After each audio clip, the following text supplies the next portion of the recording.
Hey everyone, welcome to our channel. We're just getting started here, and if you're enjoying the spooky content, make sure to like, share, and subscribe. It really helps us create more videos like this, and after you've watched, let us know what you think down in the comments. Let's dive into the horror.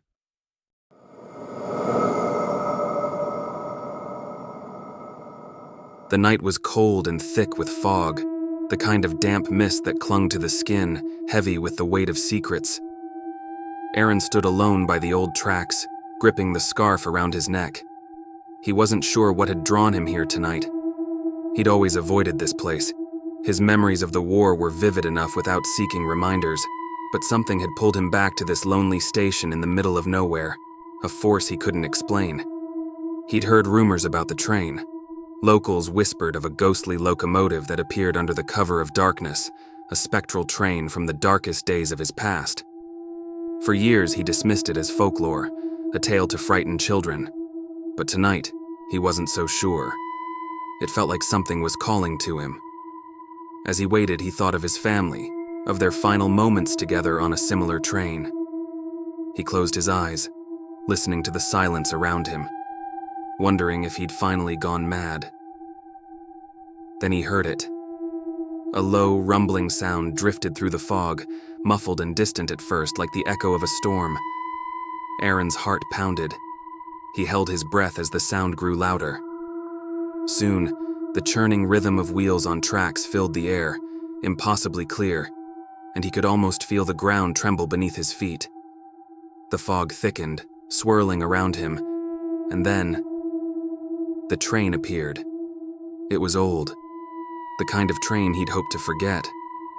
Dark, rusted metal, a faded star painted on its side, and windows like empty eyes peering out of the night. Aaron stumbled back, feeling a chill that went bone deep. The train came to a halt, doors sliding open with a long, mournful creak. He knew he should run, but something held him in place. The inside of the train was empty, but shadows flickered within, just beyond sight. The air was thick with a strange, otherworldly energy, and the faint sound of whispers drifted out, voices calling, begging, pleading. He recognized some of the voices. Friends, family.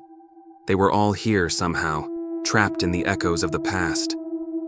Without thinking, Aaron stepped forward. His feet carried him inside, the door closing behind him. A wave of cold swept over him as he sank into an old, tattered seat, the smell of decay filling his nose.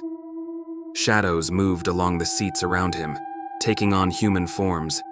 Faces he recognized, their eyes hollow, filled with sorrow and fear. He tried to call out, but his voice failed him. One by one, the shadows began to turn toward him, their faces drawn with pain, their expressions locked in silent screams. He could feel their suffering, their despair, their loss, and it pressed down on him like an iron weight. The train jolted, lurching forward, and Aaron clutched the seat in front of him. The rhythmic clattering began again, echoing through the car. Each bump of the track, each clank of the metal felt like a heartbeat, a pulse of dread growing louder and louder. As the train sped on, Aaron could see scenes from the past flickering outside the window, moments frozen in time. He saw himself as a young man, clutching his mother's hand as they were herded onto a similar train. He saw the terror in her eyes, the way her hand trembled, yet she tried to stay strong for him. His heart ached as he reached out to her reflection in the glass, his fingers brushing against the cold pain.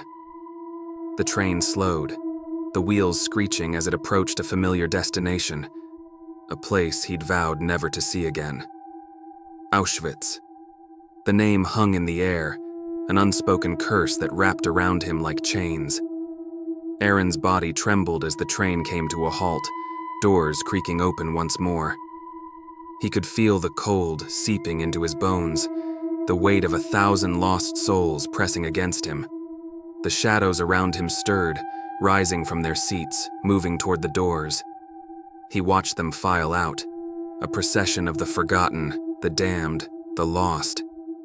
He felt compelled to follow, his feet moving against his will, carrying him onto the frozen ground outside.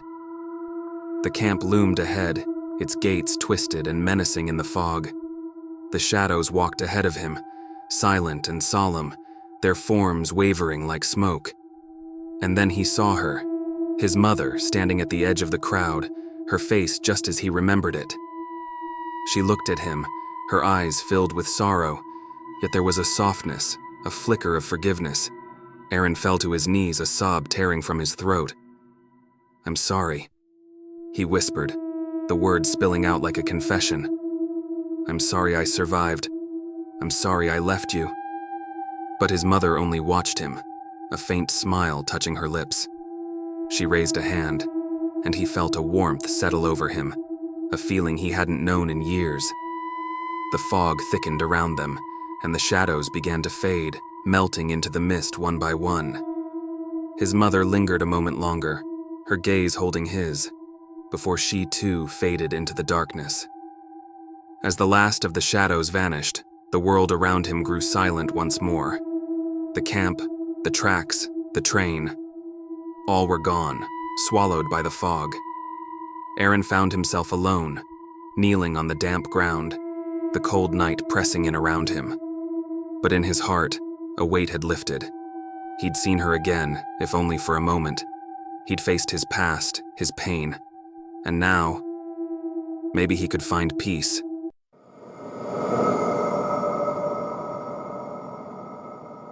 They called him the Voice. It was a title whispered among members of the resistance, a glimmer of hope for those struggling against the dark tide sweeping across Europe.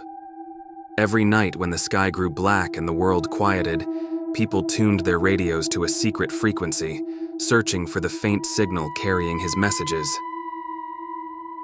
Karl Weiss had been the Voice for over 2 years, broadcasting out of a hidden basement somewhere in Nazi-occupied Germany. He didn't know exactly who listened, but he knew his words made it past the iron grip of censorship, lighting a spark of rebellion and resilience. Risky as it was, Karl's broadcasts kept people informed and connected. One night, as he sat in front of his battered microphone and scanned over his notes, something strange happened. A faint static noise buzzed through his headphones, unlike any interference he'd heard before. It was low at first, like the distant hum of an approaching storm. Karl leaned closer, adjusting the dials on his equipment, trying to clear the signal. But as he did, the sound only grew louder. Then came the voice. It was faint, barely a whisper, but unmistakable.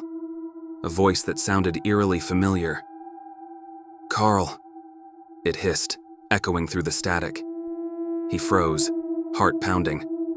"Who's there?" He whispered into the microphone, half expecting the voice to respond. But the line was silent again, the static fading as quickly as it had come. Karl shook his head, telling himself it was a trick of the radio waves, some odd interference from distant broadcasts.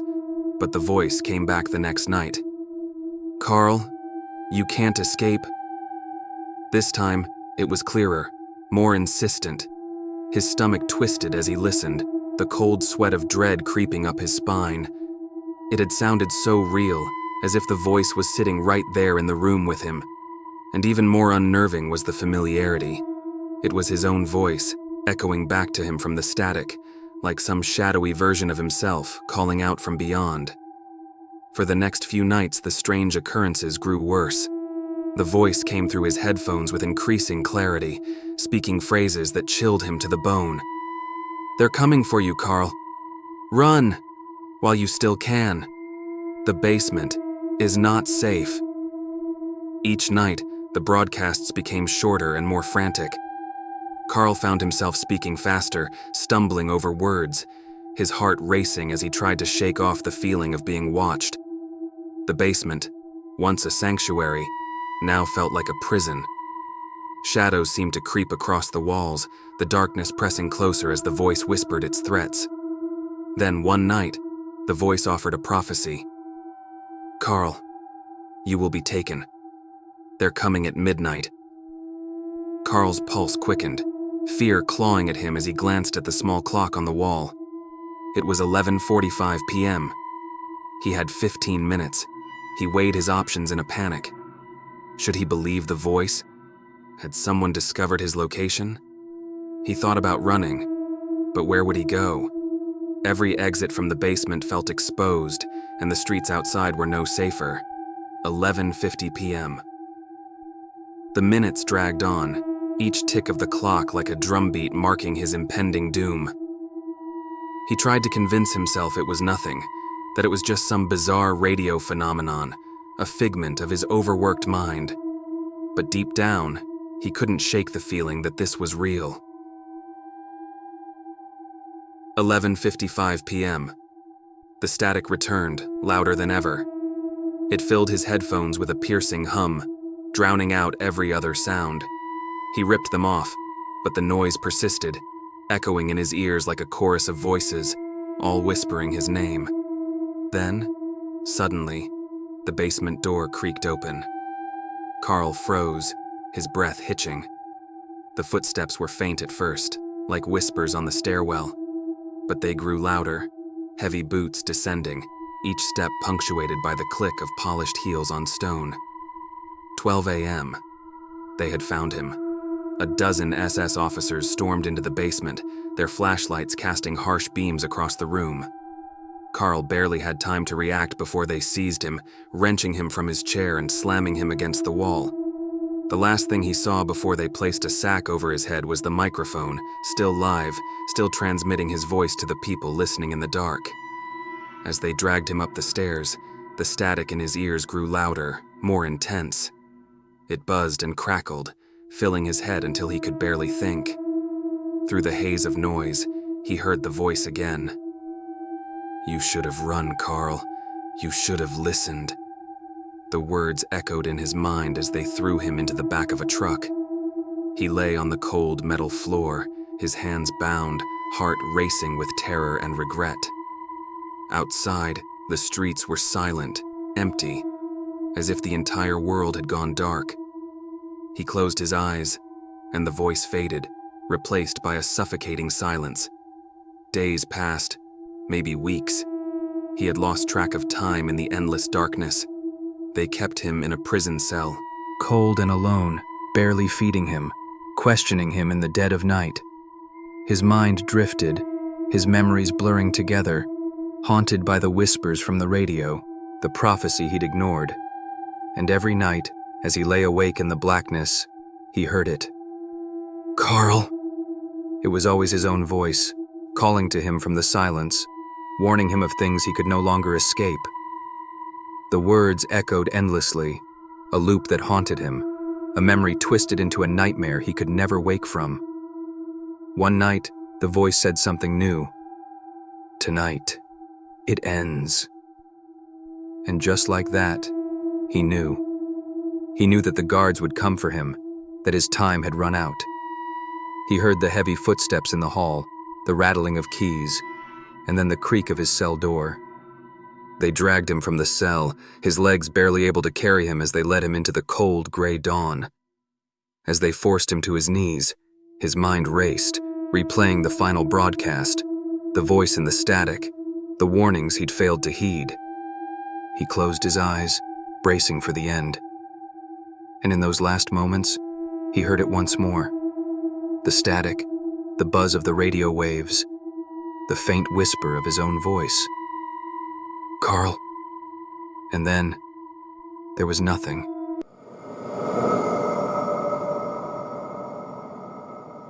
Hans Richter had never been afraid of the dark. As an officer in the SS, he'd seen and done terrible things, and fear was a weakness he couldn't afford. But on this mission, trudging through a remote Polish village under a moonless sky, something felt wrong. His flashlight flickered, casting long, stretching shadows that seemed to reach out like skeletal fingers. Hans and his men had been ordered to clear out the last of the resistance hiding in this village, a task that had become routine in the past months. The villagers had fled into the woods, leaving behind abandoned homes with doors hanging open, clothes strewn about, and eerie silence filling every empty space. But in the center of the village, inside a half-burned house, Hans found something unexpected, a strange artifact lying amidst the ash and debris. It was a small statue, black as coal, no bigger than his fist. The figure had a contorted, emaciated body with hollow eyes that seemed to follow him no matter where he stood. Hans picked it up, feeling its icy weight. He couldn't say why, but he slipped it into his coat pocket. Maybe it was a war trophy, a memento to show his comrades. But as he held it, he felt a chill that had nothing to do with the cold night. As they left the village, Hans started noticing odd things. His footsteps seemed louder than before, echoing as if someone was walking right behind him. The trees cast strange shadows, stretching and bending in unnatural ways. He shook it off, telling himself it was just fatigue. But when he reached camp, he realized he wasn't alone. That night, as he lay in his tent, he awoke to the sound of heavy breathing. He sat up, scanning the darkness, but saw nothing. He dismissed it, blaming exhaustion. But when he lay back down, he felt it. A weight pressing against him, like invisible hands pinning him in place. He tried to move, to scream, but his mouth wouldn't open, and his arms wouldn't budge. And then he saw it. The shadow. It was there, hovering just above him, a figure made of darkness, with empty, hollow eyes just like the statue. Hans watched in terror as the shadow reached out, and a sudden, excruciating pain shot through his body. It felt as if icy fingers were digging into his chest, searching for something buried deep within. Just when he thought he couldn't bear it any longer, the shadow vanished, leaving him gasping for air, drenched in sweat. In the days that followed, the shadow returned each night, growing stronger, closer, more relentless. Hans became increasingly paranoid, his grip on reality slipping. His fellow soldiers noticed the change, the haunted look in his eyes, the way he jumped at every noise. Rumors spread that he was losing his mind, that he'd been cursed. They avoided him, and he didn't blame them. He felt like a different person, a man possessed by something beyond his control. The shadow wasn't content with haunting him at night. Soon, it began to follow him during the day. Hans would see it out of the corner of his eye, a dark figure lurking in his shadow, mimicking his movements. Sometimes, he'd see it standing behind him in the reflection of a mirror, its hollow eyes staring back at him with a malevolent hunger. One evening, desperate for relief, Hans returned to the burned village, the statue heavy in his pocket. He thought that if he could just return the artifact, maybe the shadow would leave him alone. As he approached the ruins, the shadows around him thickened, merging together into a dark cloud that swirled around him. The figure appeared in the mist, its eyes glowing with a cold, vengeful light. "What do you want?" he whispered, his voice trembling. The shadow didn't answer.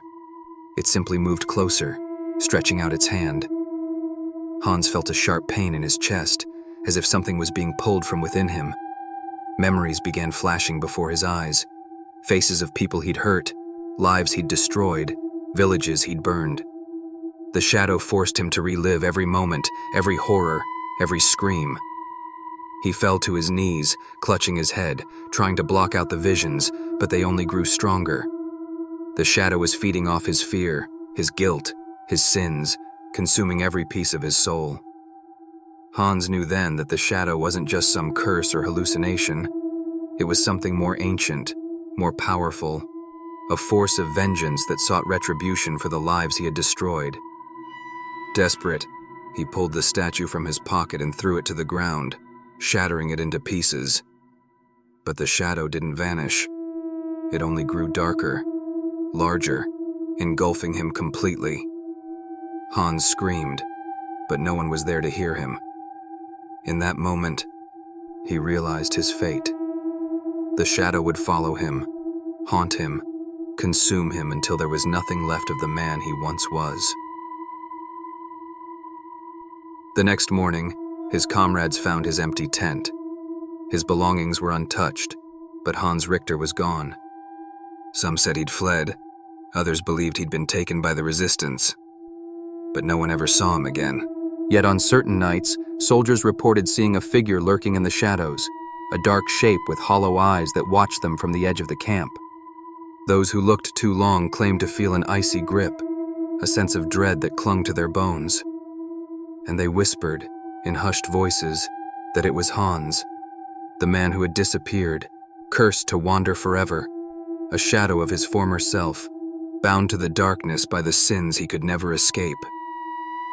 And though the war raged on, no one dared to go back to that village, where an ancient evil waited in the ruins, biding its time, watching from the shadows.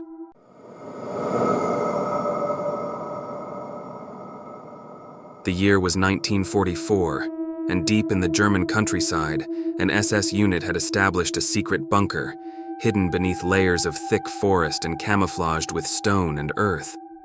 Officially, the bunker was a simple communication center.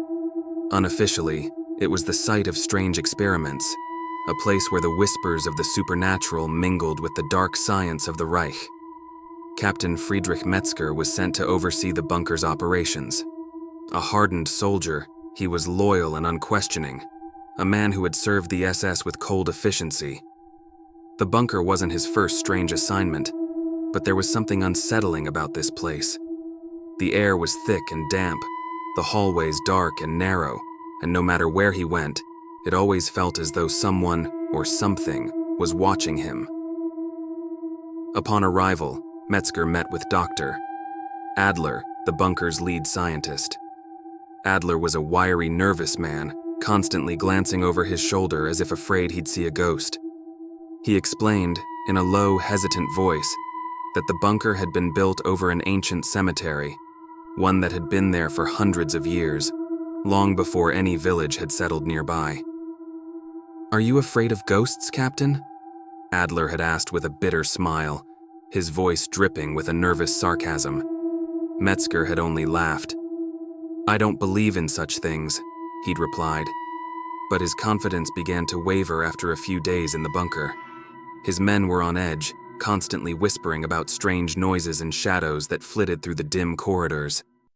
At night, the sounds grew worse, footsteps echoing from empty halls, doors slamming shut on their own, and occasionally, faint whispers that seemed to seep from the walls themselves.